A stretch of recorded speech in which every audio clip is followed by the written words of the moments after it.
Welcome back to my channel, everyone. I have my client, Daniel Vera, with us today. Daniel's in Houston, Texas, and I asked him to do this interview with me because in the last 30 days, Daniel had a breakthrough, and he listed two expireds that were not just your typical expired listing. Make a call, handle a couple of objections, go make a presentation, and that's it. Get the listing signed. They were very unique and actually tough expireds, and I want him to tell you all about it and what are some of the things that he applied and learned. Daniel, you've been in my training, Sales X training, for about a year and a half, right? You mentioned. Yes, that's right. About a year and a half. And when I read in the community the story of these two expireds that you listed, I'm like, wow, this is crazy. I mean, I've called thousands of expireds, listed a bunch of them, but I'm not sure that I actually counted 17 objections on one call. And you were able to overcome those objections. You actually listed the property. That's one of them. We're going to talk about that. And the other one, they interviewed a bunch of agents. You had the interview for the next day, let's say, and they called you in the evening. You emailed the paperwork and they signed without meeting you after meeting a bunch of agents. I'm like, wow, that's amazing. I want to know more about that. And also, I started saying didn't finish, and now, what have you learned through my training? I know you're very active, and I want you to tell the audience what you've learned. How did you do this with these expireds? And you just told me before we got on Zoom that you set another appointment this morning Right. for another one coming up. So, all right. Let's start with the expired listing you called. They gave you 17 objections. Right. I Well, opened up the post. Okay, I'm mhm. just gonna for the viewers. I want them to know the objections you got, and then I want you to kind of take us through that call and how you were able to set the appointment and how the listing appointment went and you got it signed. So Okay. you actually posted this in the community. First objection: the house is sold or listing status sold. What does that mean? Yeah, so I was using the dialer, and on the dialer, I'm not able to move to the next one. Either somebody picks up the phone or it goes to an answer machine. Yeah. So I was waiting for either somebody to pick up the answering, and I was gonna hang up the phone, Oh. and somebody answered the phone real quick. So I asked them, if the house had sold, and they said no, they're not gonna sell it anymore. Oh, so So that was why the did you first ask object. that question? Is it sold? Well, on the status on the MLS, when after it started going, so the agent must have put sold rather than expired or Oh, something else. So when interesting. you're Okay. right. So when they so when she answered, I asked her that, and she said, "No, they're just gonna keep it off the market." Okay, So that great. was the first. Got it. Let me Mhm. read through the other objections and then tell. Okay, second one, we just took it off the market. We're gonna take it off for a while. Not sure we're selling. Getting a lot of calls from realtors. Have many realtor appointments. Realtors started calling at 7 a.m., 6:30 p.m. last meeting with realtors. Nobody interested when it was on the market. People look online to buy homes. Pictures don't do the house justice. Not making a commitment to any agent. I have a doctor's appointment. How many do all of these agents, how do all of these agents have my phone number? Contract expires tomorrow. No one showed up to the open house. Passive agent. Pictures taken by the agent. I mean, she said all of this. This is She said, insane. Like, that's crazy. So walk us through this phone call. Okay, you called the status, whatever, and then what? right. So when I just use the same scripts that we're learning from the Sales X, and Yeah. it was so funny because when I was talking, it was almost like an out of body experience. It was like you were talking instead of me. So Oh, everything was just coming out, because all the training that we do, all the studying, and when I was talking to her, I knew exactly what to say and when to say it and how to say it. And we just kept a good conversation. And the funny thing was, the longer the conversation and the more objections she had, the more confident I was becoming with the conversation. And Oh, yeah, I so gotta hang on, Daniel. Is that yeah, normal for you? Is that how every call goes for you? you It, know, but every call for me, the more challenging, I feel better. I feel stronger. I feel like, wow, I'm still on the phone. So, there's still a yes there. They haven't said no. Mhm. So they just want me to say something that's gonna make them say yes. They're just waiting. That's yeah. Yeah. Okay, great. Keep going. So Okay. it felt like, I guess you felt at that moment that everything you've been learning and all the training and listening to role plays and being on like everything started to just sort of happen in that moment on that call. Go on. Exactly, right. And so I was gonna set the appointment for the same day because I like setting appointments the same day. And she said her last appointment was at 6:30. So I Hmm. was like, great, I want you to interview all the other agents because I want to show you exactly what I do different from everyone else. And we couldn't get the appointment for 6:30. She said she's had enough. That was too many appointments and she just wanted rest. So the next day, we couldn't set an appointment because her son's in baseball. He's in a baseball league, so she's going to be very busy that day. So, so we set the appointment for Saturday, and Friday morning, she sent me a text like, "How do I make this stop?" She was getting so bombarded with phone calls, and and we texted back and forth, and then she asked me, "You can call me now." So I called her, and basically she said to send her the paperwork. She's ready to sign. So, And this is one of the same. I thought you had the one that signed because you had another one that signed just like yeah, that. I'm sorry. Yeah, I did. Yeah, they're almost in there, Dwayne. Right. So that one that was another postpone. We had to wait. She was busy as well. And when we met with her, I just went to her house and I was giving her the listing presentation, and Right. she was ready to sign. So I had to basically stop the presentation about midway and just start doing the paperwork and Really? and I get it mean, she signed. asked So you. This is very. I mean, it happens.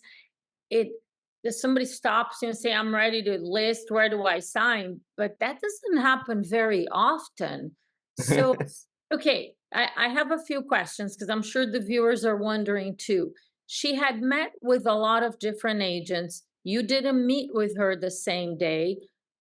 Were you a little concerned that maybe she would sign with somebody else before meeting with you? How did you manage that?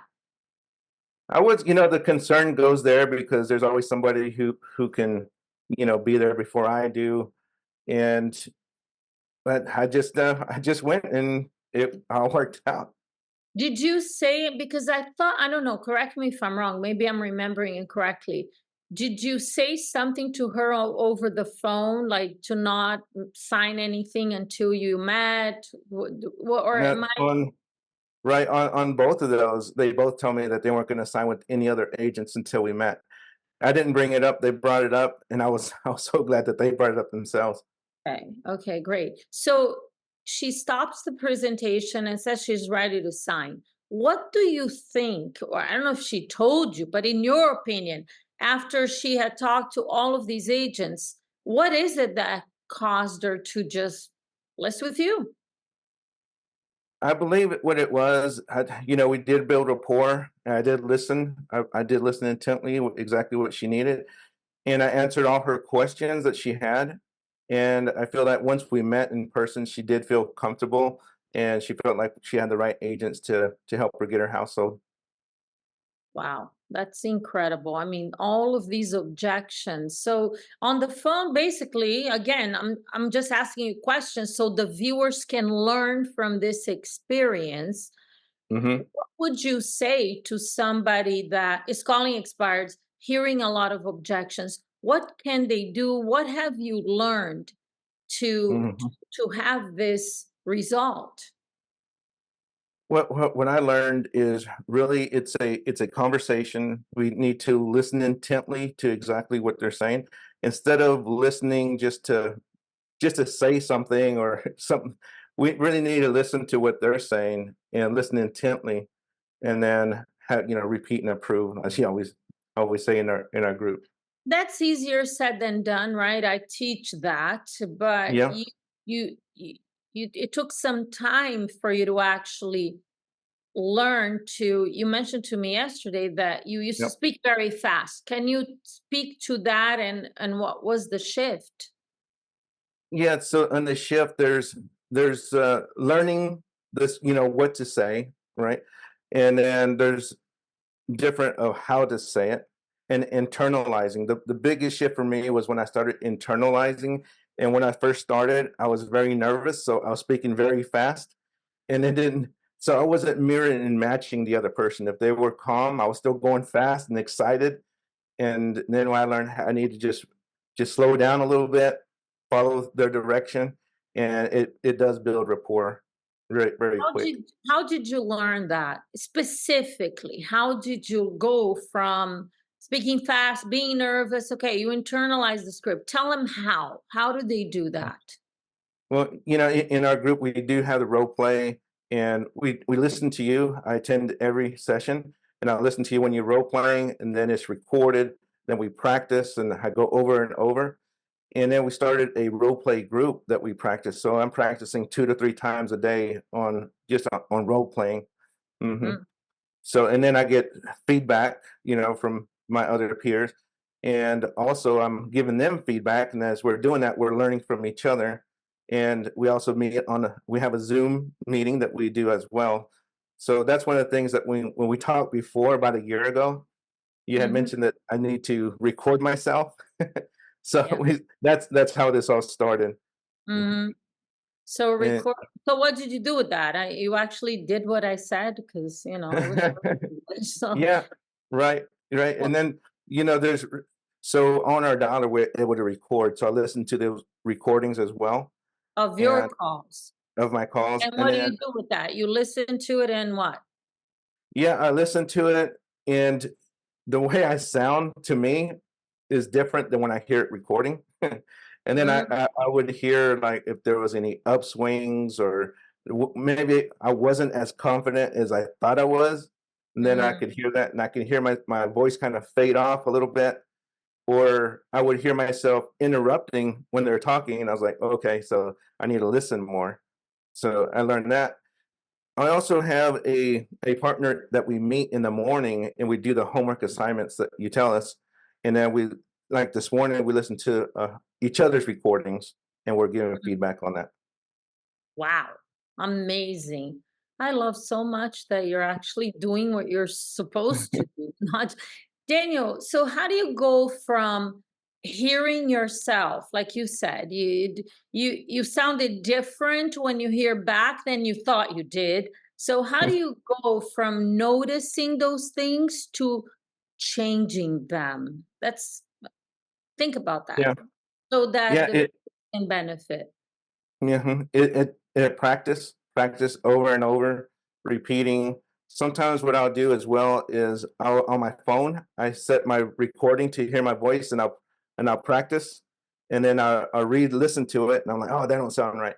Then I do it again. It might take 5 or 6 times until it sounds like what I want to hear. Wow. So you've been doing that consistently. You've been in my training for a year and a half, and now it seems to me like you have the fruits of all your labor actually showing now where you're on a call. I mean, this call that you described with all these objections, and it was just going and flowing, and you felt pretty confident. Right. Yeah.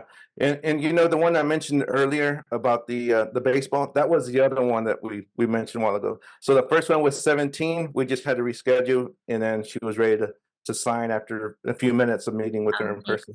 Yes. And then you had the other expired, which, okay, let me see if I remember, you posted in the community as well. So this one, you spoke with them they were interviewing several agents on that day. You did not set an appointment for that day. And by the way, I think you already mentioned, but I want to reinforce that Mhm. you always want to schedule appointments for as soon as possible. Never schedule it for tomorrow. You could go on today. Bottom Right. line is it wasn't going to happen that day. They Mhm. interviewed several agents, Mhm. and your Right. appointment was 2 days later, one day, We had it 2 days. So that was Thursday. We had it scheduled for Saturday. Saturday. And then what happened on Friday? Tell the story. On So on Friday morning, I received a text from her. Like, is there any magic way to make this stop? We're getting a lot of phone calls. And we ended up texting back and forth. And she said, okay, Wait, wait, you what did you say to her? Because you actually well, screenshot of the well, text. Tell them. yeah. So I mentioned something like, well, one way to make it stop is to list with me. And and then I wasn't sure how she took that, on because you never know when you send a text what people say. So I didn't hear anything for about a minute or two. So I sent her another text, how to register to the do not call registry. And then I didn't hear anything. And then a couple of minutes later, she's like, "Oh, I'm sorry, I was busy. You can call me now." And then I gave her a call. Okay. And then And from there we talked, and she loved everything that we mentioned, and I sent her the contract so she can sign it. We signed it through DocuSign, and then after that, then Saturday I met her in person. and the contract was the listing was Contract's already. already done. I just need to go see the house and plan how we're going to stage and That's do the stuff. amazing. These two are amazing. And you set another appointment today. I mean, these two are very recent. Mhm. You are having a huge breakthrough, and it's beautiful. Tell the viewers, how did this call go with this lady in the morning when, I make this stop, whatever, you call her. Walk us through the conversation. You know, I don't remember exactly this Right. conversation that we It's what had. you I, remember. I just I just remember her saying that she had a lot of agents that she was interviewing, and at the beginning it was like she didn't want to talk in the very beginning, Mm. and so we talked about that, and I talked about what we do differently, and I wanted to show her in detail exactly what we do. And from there, we started talking a little bit about, she was sharing that she has her son in baseball and some other activities. We talked about that a little, but I didn't want to go off track, so kept it with the appointment. Right. And then so she was willing to meet with me, but she couldn't do it that day, because 6:30, it was all day till 6:30, and she was really had enough. And she promised me that she would not sign with anybody until we met.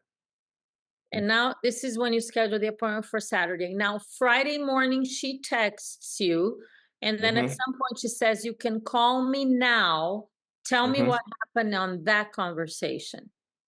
On that conversation, we talked a little. We didn't talk very much because, uh, but I did talk to her what we do and how we market, and she said, "Okay." So I just got her all the information that I needed for the agreement, and I set the agreement, and it was very quick. She signed everything that we needed, and then now it's coming soon. I did the planning, got the stager, got the photographer lined up to get ready to post active. I have first question. How did you figure out the price? The same way I do the multiple listing service. I look at the comparables that are in the area. Okay, so but like, did she even did you have a conversation? Because she had to agree on a price to sign via DocuSign, no? So how Hmm. did you do Yeah, that? Because you hadn't seen the house. yeah, yeah. We did talk about price. We talked about one of the things I asked her is what did her previous agent do, and basically everything she said was what 99% of agents do. So I explained Which to her is the which difference. is for somebody that doesn't know what we're talking about? Well, you basically they'll put a sign in the yard. They'll put it on the websites. They'll put it on the multiple listing service, and they might have an open house or two, and basically they sit around and wait for a buyer or for an agent to find a house to sell it for them. Okay. And what is it that you do differently? I mean, I know, but I want him to Yeah, hear from you. right. So what the way I explained to her is we have an I'm an active agent. We have an aggressive marketing plan that we actually go out and find the buyers for our clients that hire us. We don't just sit around and wait. And that's basically we went through the marketing plan that we discussed, and then she was ready to sign, sent the Okay, paperwork. Mhm. great. So the price, how did you did a market analysis, but you hadn't seen the home because I'm sure Right. they're wondering like how did you have this conversation without seeing the house? Please talk about Yeah. Yeah. So when I look at the market analysis, I look at, similar homes that are in the area, and the competition that we're having in this area is it's a beautiful community. It's a master community plan, and at the same time there's other builds that are nearby. So we have to, you know, compete with those. that. And the pricing, I felt like it was actually, I'm looking at it, I thought it was a little bit lower than it really should be. So, yeah, so what we did is we priced it about the same, very close to the same that she had it. And basically, I felt like even at that price, it's very strategic to get a buyer in there. The difference is So going to be our marketing and how we find the buyer. okay, because yeah, that's also, so occasionally there's an expired that's not crazy overpriced. So Hmm. you believe that just with more aggressive marketing and some of the things you do differently, it's priced correctly and it will sell. Yes, yes. Okay, great. So you didn't have a huge challenge with price, but it's also amazing. Both of these had interviewed several agents. Hmm. Right. That's Yeah, incredible. yeah, and just to be clear that I do look at the prices. I wasn't taking a listing at a price that's just to get the listing. Like on the first one, it was about four, maybe about 40,000 less than what they were wanting to list it. So, I'm not just setting a price just so they'll say, yes, we're gonna list with you. Mhm. Right, right, right. So the first one, there was a price reduction, and the second one happens to be okay, which occasionally they are. Daniel, you said some of the things that you've learned and shifts that you made over time that got Mhm. you these two expired listings recently, and now you're setting appointments on a regular basis, which is amazing. I know this year is going to be incredible for you. In addition to the things you said you've learned, anything else that you want to say to I'll give you a couple of thoughts. An agent that is afraid to make these calls, what advice would you give? Or an agent that is hesitant because they don't know how to handle the objections. Mhm. So, and there are a lot of real estate agents out there that feel like, oh, I gotta learn, I gotta become really good at this. When I feel really confident, then I'll start. So, give some advice to agents that have those Yeah. that thinking process right there. Right. So I would say to not just the newer agent, even experienced agents, surround yourself with people who are like-minded, practice, role play, listen to each other, and help each other. I'd say that's the best thing. Join a group just like ours here, Jackie, at Sales X. I think that's probably the biggest thing that anybody can do. And then just get involved with the community. Mhm. And for those that think they need to know everything before they feel comfortable to make calls. No, just do it and just be consistent. I think that's one of the main keys is do it every day, even if it's only just a few minutes, but getting that habit where you do it every day. Mhm. Mhm. Daniel, I know you joined the Sales X Zoom prospecting group where there are other members and you're prospecting together. Mhm. How does that help you, just being in that environment while you're making calls? Yeah, that helps because there's other people that are, we're all doing the same thing, right? We all have maybe different goals, but our goal is to take more listings and help a lot of sellers. So when we see other people that are in the group, even if the mics are off, but you still see somebody else that's there that's with you, you're not alone. doing this. Yeah, because that it could be very lonely actually, right? Hmm. Making the calls, and I think it's also encouraging to, Hmm. if you're alone in your office and you have a day people are not answering the phone, it's easier to just tell yourself a story and, oh, I'll do this tomorrow. But when you're there with other sales ex members and everybody's dialing and you could hear, so you keep going. I would imagine that must be very Right. helpful. Maybe not for you because maybe it's just discipline and you Oh, would. no, no, it's helpful because even in the afternoon, because we have a lot of energy in the morning, we do it in the afternoon. Sometimes it's harder to get back on the phone because we got to take care of admin things. There's other things that happen throughout the day, and then in the afternoon, you're like, oh, we should, if we don't have an appointment, we should get back on the phone.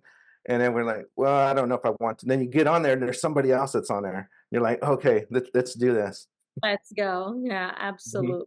Daniel, amazing, like phenomenal. I'm really excited to hear a lot more breakthroughs for you throughout the year. Thank you so much for taking the time to do this. I know it's going to benefit the agents watching, so I appreciate it. All right. Thank you for your time, Jackie. Anybody watching, if you need help with selling real estate or buying real estate, Daniel will refer the buyers out to a buyer Right. specialist. Daniel, Yeah. Yeah. Daniel, I do have the most amount of referrals in my office as far as buyers agents. there you go. Yeah, so you could stay focused on the listing side of the business. So thanks Right. again, Daniel. See you soon.